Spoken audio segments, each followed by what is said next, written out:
Hello बच्चों, कैसे हो आप सब। My name is Sanya Nair, your chemistry mentor, और आप सभी का तहे दिल से स्वागत करती हूँ हमारे इस अमेजिंग प्लेटफॉर्म पीडब्ल्यू पर। तो बच्चों, आज आपके लिए लेकर आ गए हैं lecture number 3 of fibre to fabric. और आज के लेक्चर में हम पढ़ने वाले हैं सिल्क के बारे में। तो तैयार हो आप सब? यस मैम, बहुत बढ़िया। तो बच्चों, इससे पहले कि हम अपने आज के लेक्चर का सफर शुरू करें, एक बार जल्दी से पिछले लेक्चर को रिवाइज कर लिया जाए, भाई मजा ही आ जाएगा। तो बच्चों, पिछले लेक्चर में हमने जाना कि कैसे हमें हेयरी फाइबर्स से वुलन फाइबर्स मिलते हैं या फिर वूल मिलती है। तो मतलब हमने प्रोसेसिंग ऑफ वूल के बारे में पिछले लेक्चर में पढ़ा था, जिसमें 6 स्टेप्स होते हैं। और वो स्टेप्स कौन से हैं? Shearing, scouring, sorting, cleaning of birds, dyeing and rolling. तो बच्चों, ये है वो 6 स्टेप्स जिनसे हमें हेयरी फाइबर्स से वुलन फाइबर्स यानी कि वूल मिलती है। क्लियर है बच्चों? यस मैम, बहुत बढ़िया। चलो बच्चों, अब आज अपना लेक्चर शुरू करते हैं। और आज के लेक्चर में भाई हम पढ़ने वाले हैं सिल्क के बारे में। तो इससे पहले कि हम अपनी क्लास, अपना लेक्चर शुरू करें, मेरा आप लोगों से ये सवाल है कि भाई हमें सिल्क फाइबर मिलता किससे है? एनिमल से मिलता है या फिर प्लांट से मिलता? सोचो सोचो। मैम, एनिमल से। बहुत बढ़िया स्वीटी, हमें सिल्क फाइबर्स मिलते हैं एनिमल से। एक बच्चों छोटा सा वर्म होता है जिसे हम सिल्क वर्म या फिर कैटरपिलर भी कहते हैं। तो बच्चों, उस छोटे से वर्म से मिलते हैं हमें सिल्क फाइबर्स। बट अब आप कहोगे कि मैम, इस छोटे से जीव से, इस छोटे से ऑर्गेनिज्म से आखिरकार हमें सिल्क फाइबर्स मिलते कैसे हैं? तो चलिए बच्चों, इस प्रोसेस को डिटेल में समझते हैं। ये सब जानने के लिए सबसे पहले हमें सिल्क वर्म की लाइफ साइकिल को समझना होगा। एक फीमेल सिल्क मॉथ पेड़ के पत्तों पर, जैसे कि मलबरी ट्री लीव्स पर एग्स ले करती है, जिनके हैच होने पर लार्वा निकलते हैं, जिन्हें कैटरपिलर्स या फिर सिल्क वर्म कहा जाता है। अब ये छोटे छोटे लार्वा जो अपने एग से निकले हैं, इन्हें भूख लगी होती है, तो ये सिल्क वर्म्स अपने आसपास प्रेजेंट पत्तों को खाने लगते हैं और साइज में बड़े होने लगते हैं। जब इनका साइज सफिशिएंटली इंक्रीज हो जाता है, तब वो अपनी लाइफ साइकिल के नेक्स्ट स्टेज में एंटर करने के लिए रेडी हो जाते हैं, जिसे प्यूपा कहा जाता है। ये उनकी रेस्टिंग स्टेज होती है। जैसे हमें रेस्ट करने के लिए अपने आसपास कंफर्टेबल पिलोज, कंबल, ब्लैंकेट्स ये सब चाहिए होता है ना, वैसे ही ये लार्वा अपने मुंह से एक स्लाइमी फाइबर सेक्रीट करने लगता है, जो एयर के कांटेक्ट में आने से हार्ड हो जाता है। ये फाइबर सेक्रीट करते हुए लार्वा अपना हेड हर डायरेक्शन में मूव करता है, ताकि ये हार्ड प्रोटेक्टिव कवरिंग उसकी पूरी बॉडी पर बन जाए। और इस हार्ड प्रोटेक्टिव कवरिंग को कहते हैं कुकून।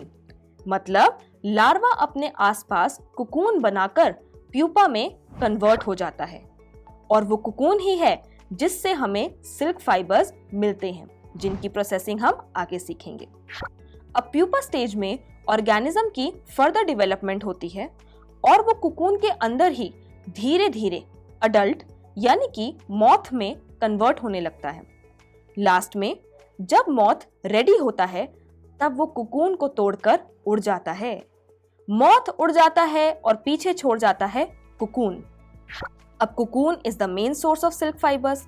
तो जैसे ही मॉथ उड़ जाता है, इन कुकून्स को कलेक्ट कर लिया जाता है और इनसे सिल्क फाइबर्स ऑब्टेन करने का प्रोसेस शुरू करा जाता है।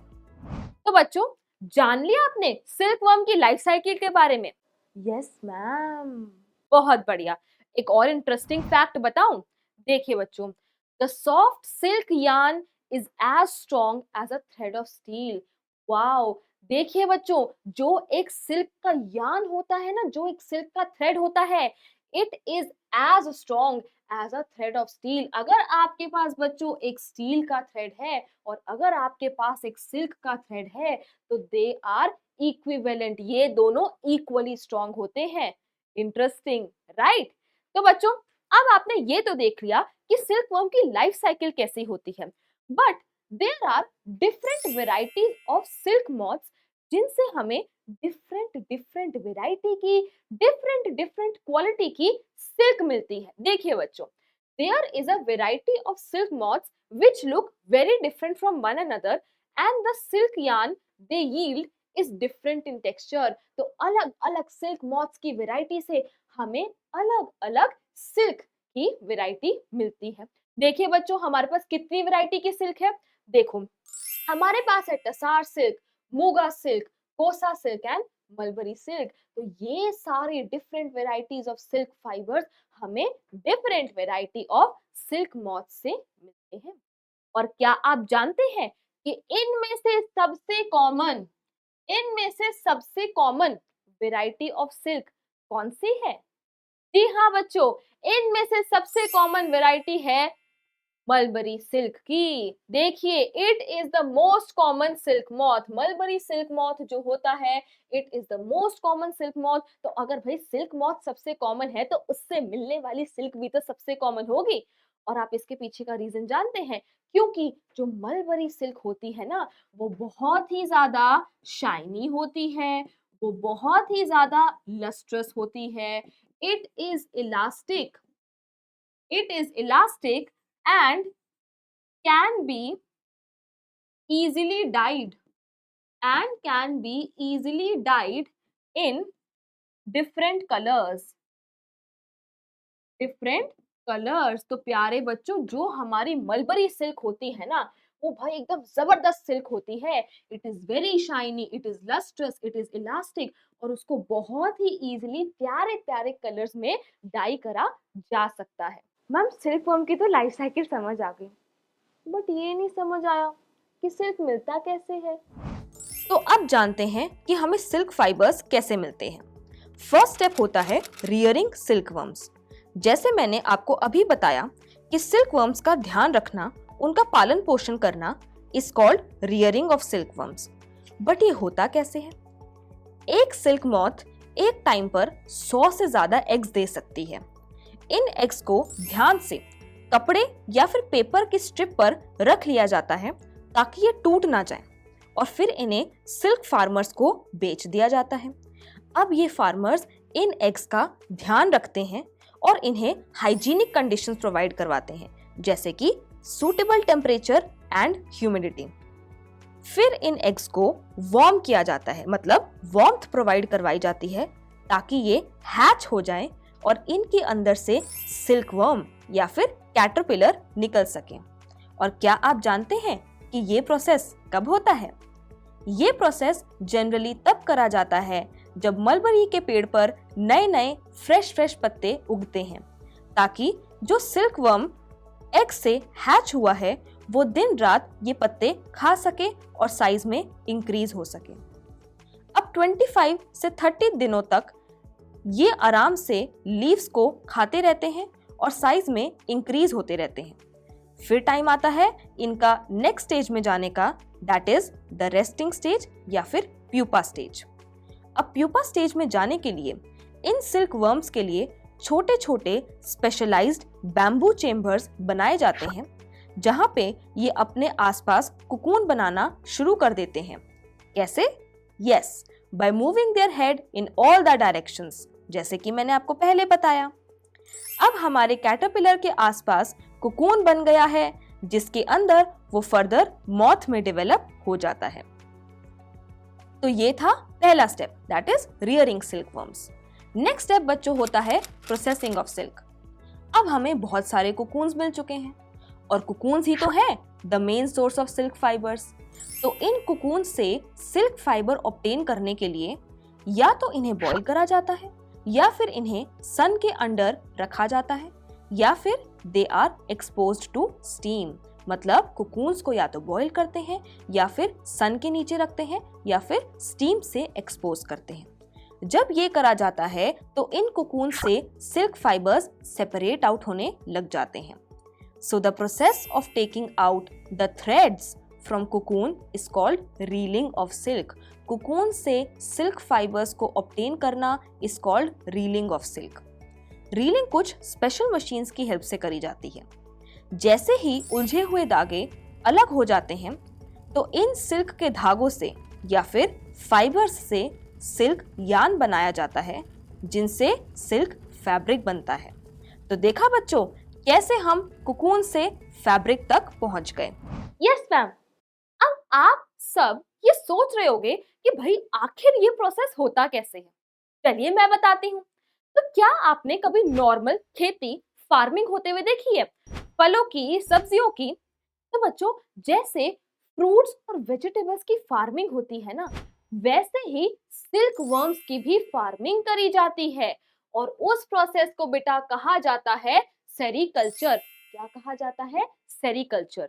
देखिए बच्चों, sericulture is the process of cultivating silk worms and extracting silk from them. देखो बेटा, अगर आपको सिल्क वर्म से सिल्क ऑब्टेन करनी है तो आपको उसका ध्यान रखना पड़ेगा, आपको उसके खाने का ध्यान रखना पड़ेगा, आपको उसे सूटेबल कंडीशंस प्रोवाइड करानी पड़ेंगी।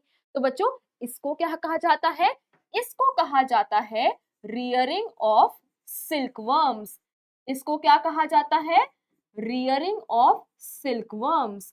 सिल्क वर्म्स के खान पीन का ध्यान रखना, उनका पालन पोषण करना, उस प्रोसेस को कहते हैं रियरिंग ऑफ सिल्क वर्म्स।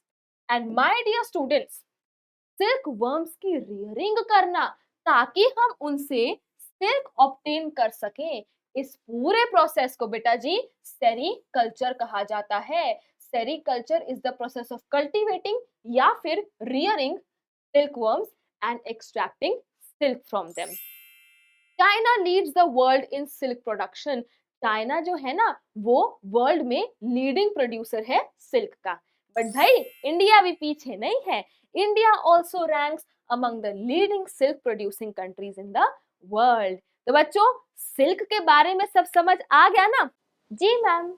बहुत बढ़िया। तो भाई अब अगर सब समझ आ ही गया है तो मेरे कुछ सवालों के जवाब भी दे दो। जी हाँ बच्चों, now it's time for a rapid fire. You know the drill. 5 seconds मिलेंगे आपको किसी भी सवाल का जवाब देने के लिए। और पहला क्वेश्चन आपकी कंप्यूटर स्क्रीन पर ये रहा।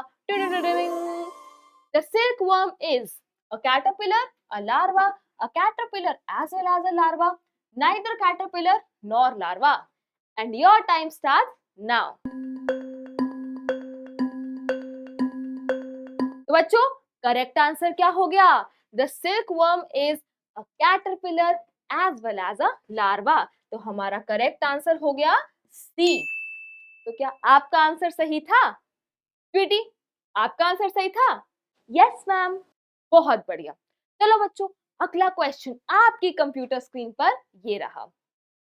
The rearing of silkworms for obtaining silk is called agriculture, sericulture, silviculture या फिर pisciculture. And your time starts now. तो बच्चों, करेक्ट आंसर क्या हो गया? The rearing of silkworms for obtaining silk is called, जी हाँ, it's called sericulture. Correct answer हो गया बी। बहुत बढ़िया बच्चों, चलो अगले क्वेश्चन पे चलते हैं। और अगला क्वेश्चन है, silk production involves the cultivation of blackberry trees, mulberry trees, gooseberry trees या फिर स्ट्रॉबेरी ट्रीज। एंड बच्चों, योर टाइम स्टार्ट्स नाउ। तो बच्चों, करेक्ट आंसर क्या हो गया? Silk production involves the cultivation of mulberry trees. जो हमारे छोटे छोटे सिल्क वर्म्स थे ना, वो कौन से पत्ते खा रहे थे? वो मलबेरी ट्रीज के पत्ते खा रहे थे। तो हमारा करेक्ट आंसर हो गया माय डियर स्टूडेंट्स बी। चलिए बच्चों, अब चलते हैं अगले क्वेश्चन पे। और अगला क्वेश्चन आपकी कंप्यूटर स्क्रीन पर ये रहा। The process of taking out silk fibres from the cocoons for use as silk is called A. reeling, B. shearing, C. combing या D. sorting. And your time starts now. तो बच्चों, correct answer क्या हो गया? Correct answer हो गया A, reeling. The process of taking out the silk fibres from the cocoon for use as silk is called reeling. The correct answer is A. तो क्या आपका जवाब सही था? Yes ma'am. बहुत बढ़िया बच्चों। चलिए भाई, अगले क्वेश्चन पे चलते हैं। अगला क्वेश्चन है बेटा, the most common variety of silk is, and the options are Tassar silk, Muga silk, Mulberry silk and Kosa silk. And your time starts now.